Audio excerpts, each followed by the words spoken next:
1. Near the shores of Dragon's Harbour.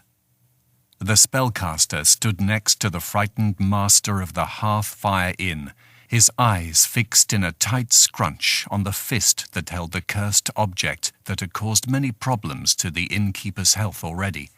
He kept his hands steady and in a tight grip at his side.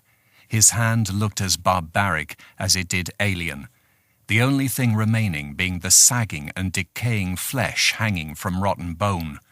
"Spellcaster, please, I beg of you to just do it and be done with it. I don't believe I could take another night of this blasted pain.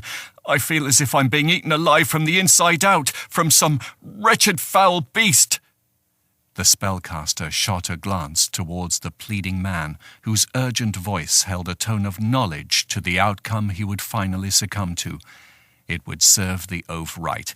He had been messing with things he should not have. The stupidity of such foolishness wavered on his own nerves.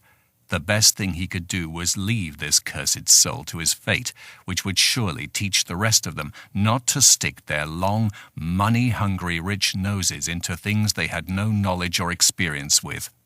"You careless nitwit, when will any of you learn? I should let you wither and die. It would serve you right." "A spellcaster, don't let me die at the hands of these vile things. Please, I beg of you, I will never touch another dead stone as long as I live. I give you my promise to that, never again." The spellcaster walked towards the innkeeper's right festered hand and proceeded to study it.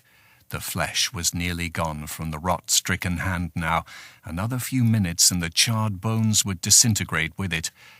"This will take some work, but I believe the hand can be saved. But heed my warning, you greedy old fool. If you so much as ever touch another deathstone, I will never raise another finger to help your sorry hide." "Oh, no, never!" The innkeeper faltered on his choked words as he hurriedly spat them out. "I have learnt the errors of my ways. I shall not touch a single deathstone. Dragon Harbour will see a changed man in me." He held up his hand, raising 2 fingers to certify the oath. "The sacrifice is not worth the risk. There will be no more late-night meetings with the Dark Ones. I will be a content man with what riches I have already obtained." The spellcaster nodded his head reluctantly. He knew only too well the false promise he was being fed from this oaf of a fool. He had seen it too many times already to count. Give it a week or less, and the arrogant fool would be out in search of one of those shrieking dark beings known as the worst type of dark magic that existed. Only a fool would risk his life to make a deal with one of those things. A dark being was nothing more than a gatekeeper to hell. Proceeding to heal the innkeeper's hand, he readied the potion that he retrieved from the pouch at his side. One careful drop at a time, he let the liquid fall from the small bottle's dropper onto the man's festered palm. The old innkeeper twitched and jerked in pain. The deathstone had already eaten halfway through the hand and lodged itself straight to the center. Greed and ruthlessness fed this stone.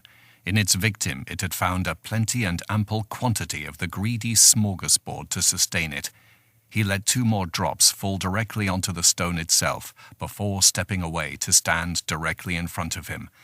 The spellcaster then held his own hand up and began to chant the words that would end the curse. Winds burst into the room with a deafening cry as a fire shot to life in a blazing show of red from the hearth. Holding his concentration ever more steadfast, the spellcaster doused the man's hand with the powerful magic-infused potion and then did the same with his own, reciting the words of the ancient spell. "Morganas, darkness and shadows abound. Release this fool from the grip of your death hound." The winds beat at them both as sinister, shrieking shadows flew from the fire. The room began to swirl with a maddening scream, banshees and wailers shrieking in a fight to hold on to their one prize. The spellcaster became lost as his eyes fixed on the deathstone embedded deep within the innkeeper's hand.